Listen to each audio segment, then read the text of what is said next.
Welcome back to the Deep Dive. Today, we have a really critical mission, and it's one that's been custom tailored for you.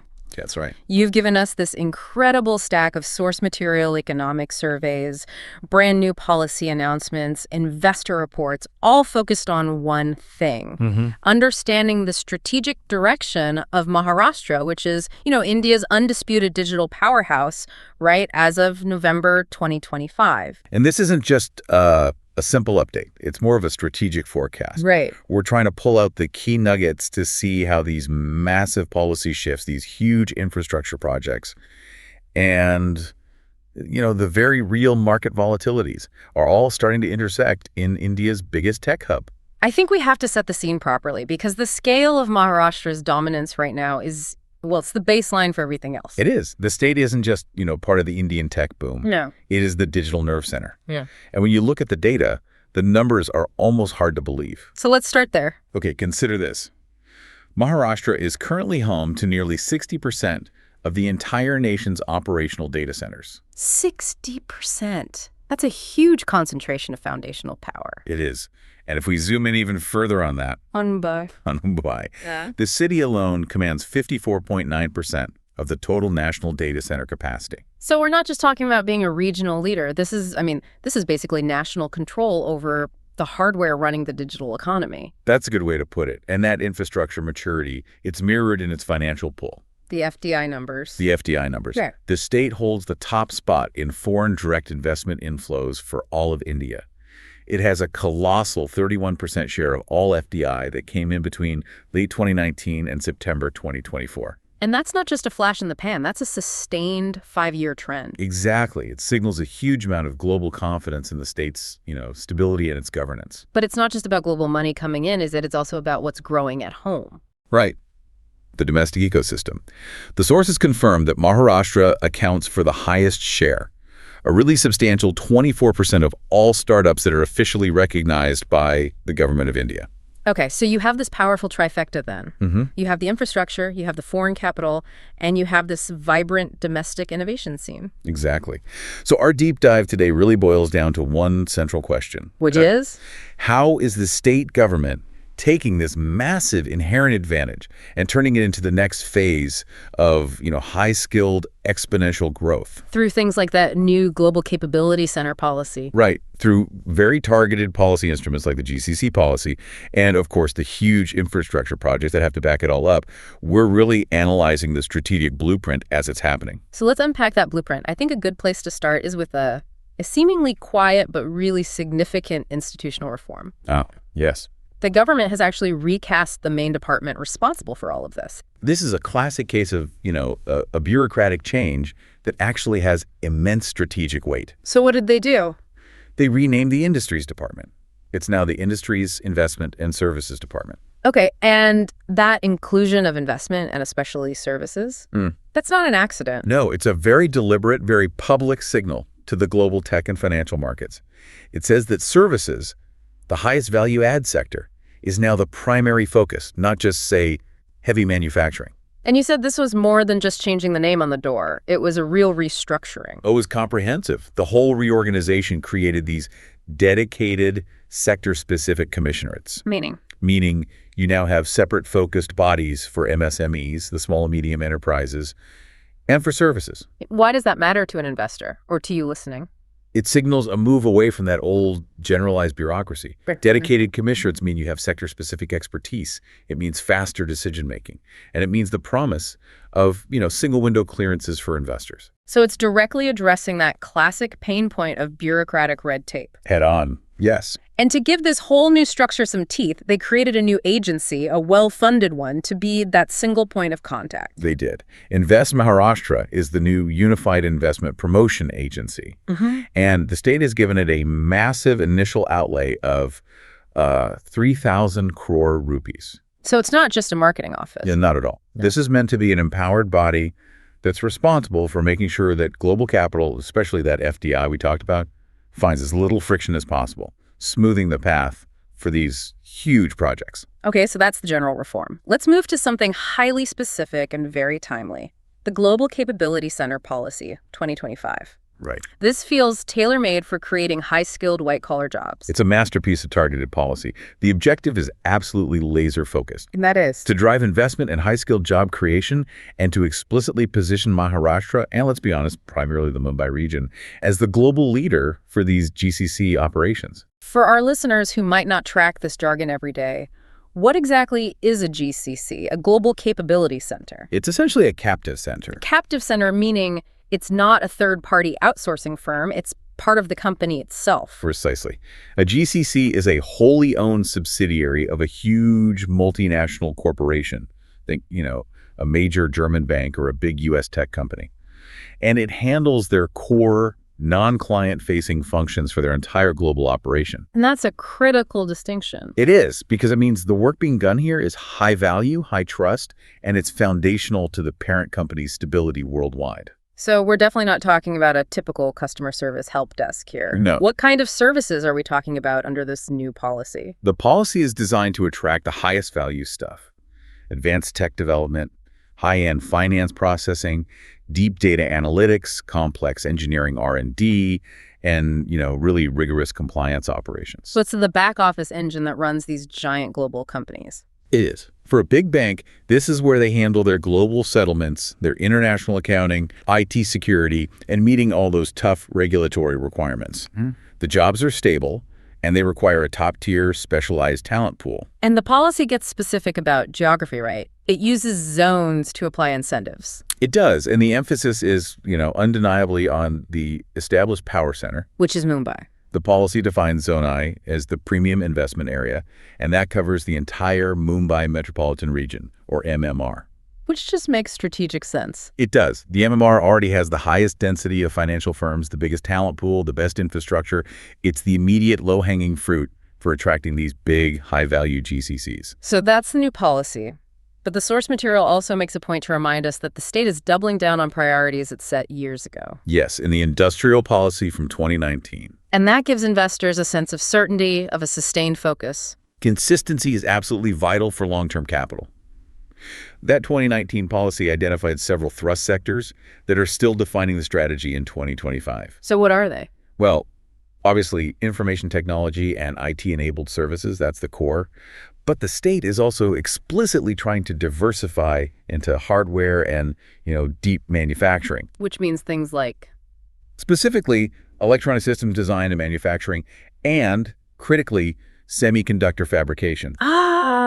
Semiconductors. If we're going to talk about R&D intensity later, that question will end with a domestic semiconductor ecosystem is absolutely foundational to that goal. And this links directly back to the infrastructure we started with. Yes, integrated data center parks are also confirmed as a core thrust sector. But here's where it gets really interesting for the future economy. Industry 4.0. Absolutely. The policy doesn't just, pay lip service to it. It specifically names the components of Industry 4.0 that get strategic focus. Which are? Artificial intelligence, 3D printing, the Internet of Things and robotics, and nanotechnology. That portfolio, that list, it shows the state isn't just content to be a services hub. Exactly. It wants to be a global manufacturing and deep tech innovation destination. The policy is actively creating, fiscal gravity for companies that are operating in these very advanced R&D intensive fields. We've mapped out the vision on paper, the commitment to these high-skill services. Wow. But a vision is just abstract until you actually start building things. And so you put a shovel in the earth and commit the capital. Exactly. Which takes us to our next section, building the digital backbone. And that backbone really starts with two things, power and data storage. As we said, Maharashtra already dominates data center capacity, but the plan is to accelerate that growth and to do it aggressively. So give us those expansion numbers again. Where are they now and what's the target? Right now, the state's capacity is at about 500 megawatts. The target by 2028 is a huge leap to 800 megawatts. Okay, we need to pause on that. An expansion of 300 megawatts, that is not trivial. Not at all. So putting that number into perspective, building and powering a data center is incredibly resource intensive. You have land acquisition issues. You need reliable, uninterrupted power, especially if you're expanding outside of Mumbai. Right. So what does the source material say about the risks here? How are they planning to hit that 2028 goal? I think the key solution lies in that policy integration we just talked about. How so? They're classifying integrated data center parks as a key thrust sector. under the industrial policy. That likely streamlines the approvals for land acquisition and for linking up to the power grid. Okay. And the biggest mitigation strategy seems to be a plan for geographic diversification, spreading the load, basically. Tell us about that diversification. It's not just going to be Mumbai and Pune anymore. Correct. The plan strategically calls for establishing 4 new data center parks. And while Mumbai and Pune are on that list, the really notable addition is Nagpur. Including Nagpur in this top tier is crucial. It's about expanding that digital footprint into Vidarbha, the eastern part of the state. It's a government signal that the state's digital capacity won't be critically concentrated in just 1 or 2 coastal regions. Which are, prone to floods or even earthquakes, so it's a reliability play. It's reliability and it's decentralized economic growth. Both are key. This theme of diversification really comes to life when you look at these massive industrial corridors they're building from scratch. I'm thinking specifically of the ARIC project. ARIC, the Chandra-Bidkin industrial area, is maybe the best evidence we have of Maharashtra's commitment to building the future, not just adapting old infrastructure. And this is part of that huge Delhi-Mumbai industrial corridor. It is. It's a greenfield industrial township covering over 10,000 acres in Chhatrapati Sambhajinagar. So this is basically a city designed from the ground up just for industry? That's exactly what it is. So what does that design from the ground up approach let them do that, say, an older industrial zone can't? What makes it truly plug and play for a global company? It's all about eliminating operational unpredictability. Okay. They built this robust, ready-to-use infrastructure. So wide integrated road networks, all the utilities, power, water, sewerage are underground, which is a huge benefit for maintenance and quality of life. And crucially for industry. Crucially, the system ensures uninterrupted power. It has state-of-the-art effluent treatment, citywide Wi-Fi. For a big multinational that needs reliability, this seamless, high-standard infrastructure is the #1 incentive. It means they can focus on their business, not on managing infrastructure headaches. Exactly. And that integrated approach, it extends to the governance of the place too, right? Yes. A URIC has a central command and control center that uses e-governance systems. This allows for, rapid centralized management of services, of traffic, of security. It creates an environment that's highly efficient and predictable. And those are qualities global investors value above almost anything else. Absolutely. So the ultimate measure of success for a project this huge is the money it attracts. Is it working? The metric is staggering. As of November 2024, ARIC had successfully attracted investment totaling 60,376 crore rupees. Let's just sit with that number for a second. That's a monumental injection of capital into a region that's historically been less capitalized than, say, Pune or Mumbai. It is. And it signals that this strategy of building specialized, ready-to-use infrastructure outside the traditional hubs is actually working. It's capturing global confidence. And that investment translates directly into jobs. A huge job creation potential. The estimate is around 35,492 jobs just within that corridor. It's proof that the diversification strategy is yielding real, tangible benefits for the region. Okay, so beyond these huge industrial parks, the digital backbone also requires statewide connectivity. For every citizen, for every local government office, this is the inclusion part of the puzzle. And the state has made some very measurable progress here.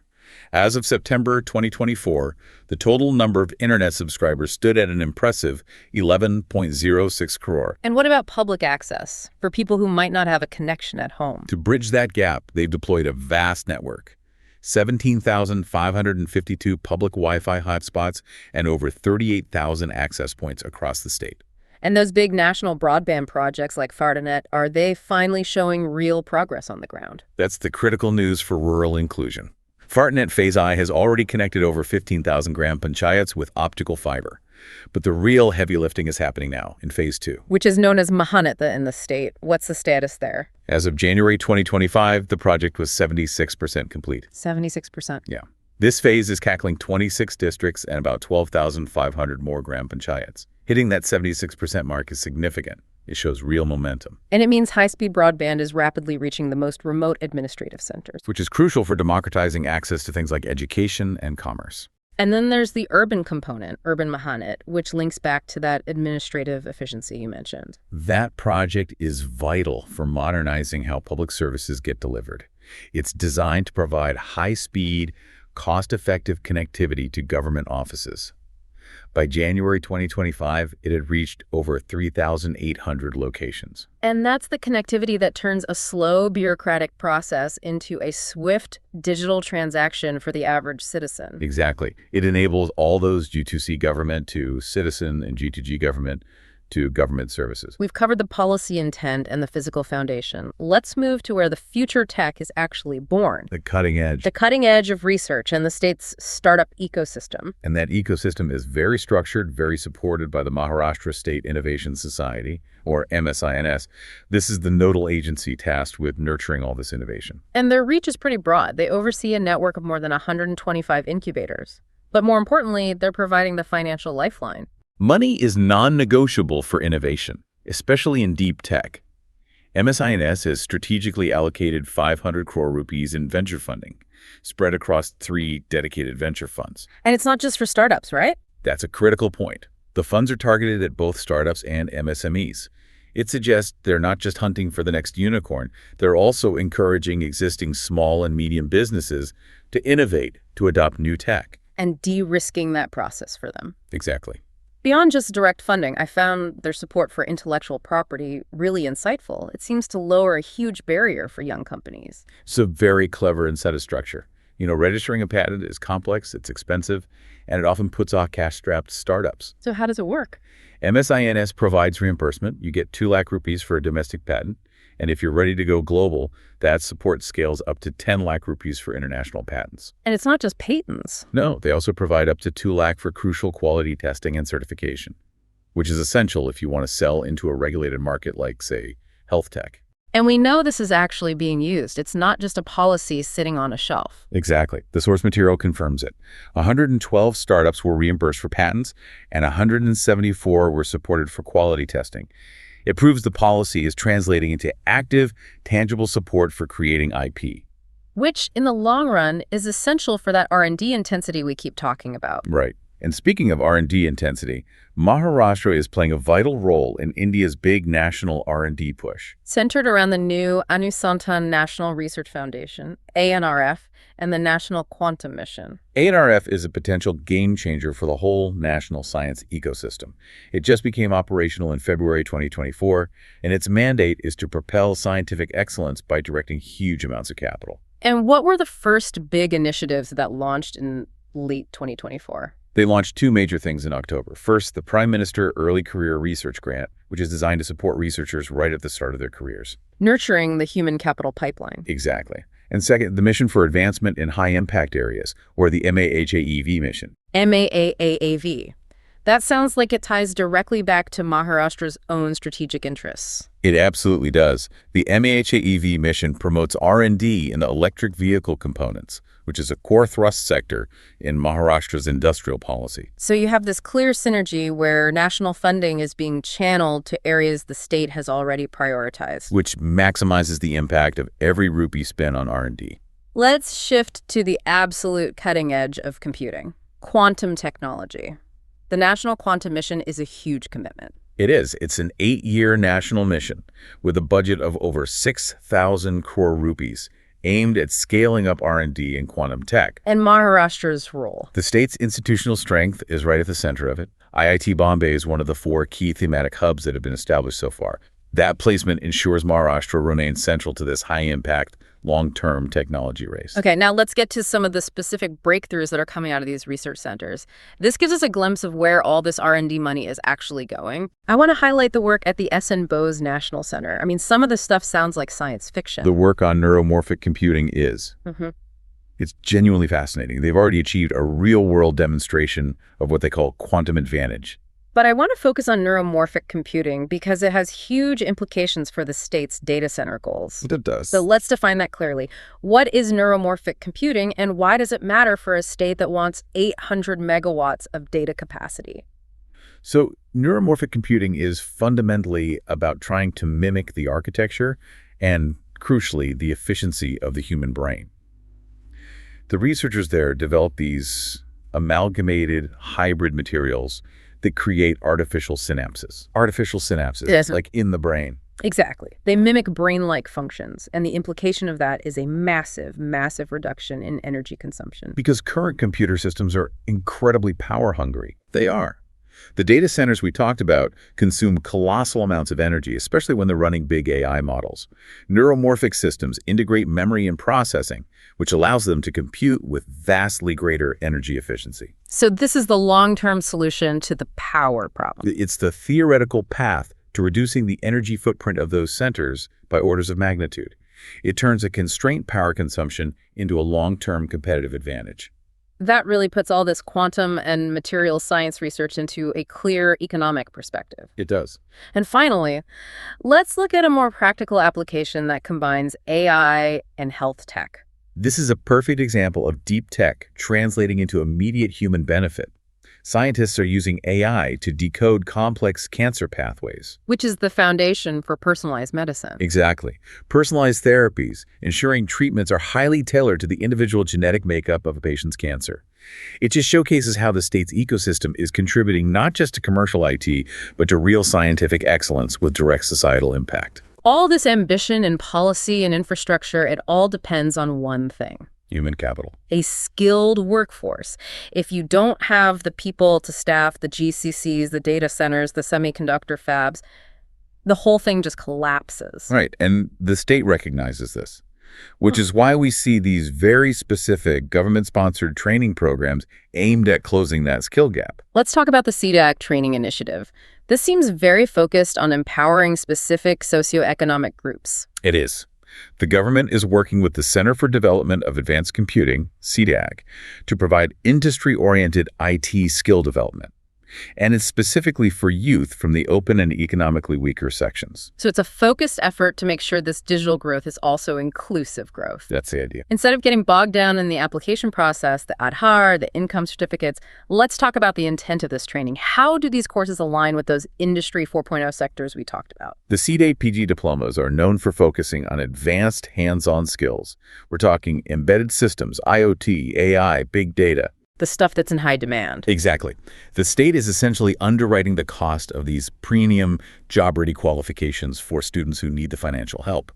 By requiring the CCAT qualification, they make sure the candidates are prepared, and by checking the income, they make sure the subsidy gets to the right people. And the centers themselves are spread out for broader access. Yes, the training centers are located across all the key urban hubs: Mumbai, Nagpur, Nashik, Navi Mumbai, Pune, and Karad. That geographic spread is critical. It brings high-quality technical education directly to diverse talent pools. So beyond these highly specialized diplomas, there's also a big push for broader access to apprenticeships and employment training. This is where the digital platform becomes the great equalizer. The effort is anchored by the Skill India Digital Hub, or SIDH. And the big update here is the launch of the Marathi version. Yes, and we can't overstate how important that language launch is. Why is it so strategic? Making SIDH available in Marathi immediately nationalizes its reach within the state. It just eliminates language as a barrier for the vast majority of the population. And the platform itself is massive. It's monumental. It connects youth with over 50,000 industry partners and a staggering 5.5 lakh apprenticeship opportunities. It provides relevant, verifiable skills. And for job seekers who need practical work experience right now, the state launched a new training scheme back in July 2024. That's the Mukhyamantri Yuva Karya Prashikshan Yojana. It's a 6-month job training scheme for job seekers between 18 and 35. It's designed specifically to bridge that gap between academic theory and the practical demands of the workplace. And how does the stipend part of that work? What's the purpose? The purpose is twofold. It helps the candidate with practical experience, and it provides entrepreneurs and MSMEs with subsidized, skilled manpower. So the government shares the cost. Exactly. Candidates get a monthly stipend, and the amount is based on their qualifications. It supports the trainee, but it also encourages employers to take on and train fresh talent. And we have hard data on the scale of this investment. The numbers show the commitment. Over 32,000 beneficiaries received apprenticeship training in the 2024-25 period. The expenditure on that training was over 1,385 lakh rupees. The sheer volume of people being channeled into these schemes, it's huge. It is. It shows the government is aggressively focused on making sure the human capital pipeline is robust enough to meet the demand that these new GCCs and industrial policies are creating. We've established the grand strategy, the immense effort to build infrastructure and skills, but how are investors reacting? Right. Policy on paper is one thing, market enthusiasm is another. So let's move to our next section, investor sentiment and market realities. This is a snapshot from Q1 2025. Okay, the first number is just unequivocally positive. It confirms Maharashtra's position as that financial gravity well for startups. And that number is? Tech startups in the state secured a very substantial $2 billion in early-stage funding through September 2025. $2 billion. So despite any global headwinds, that early-stage capital is still flowing in strong. Confidence in the state's innovation base is high. But when we dig into the investor sentiment surveys from Q1, we find this really fascinating tension. A belief in India's future colliding with some external anxieties. Exactly. Let's start with the optimism. It's rooted in this idea of technological sovereignty. Okay. A solid 76% of investors said they were optimistic about India's ability to build its own sovereign AI infrastructure, a deep belief that India can achieve self-reliance in massive-scale AI. And what are they actively chasing within that AI landscape? What's the hot theme?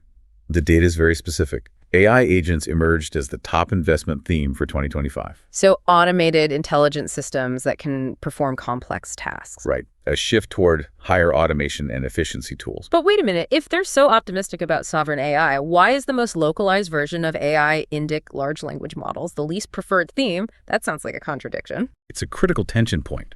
There's massive excitement about foundational AI and its application through these agents. But the skepticism around Indic LLMs suggests investors are wary. Wary of what? Maybe the commercialization challenges or the scalability.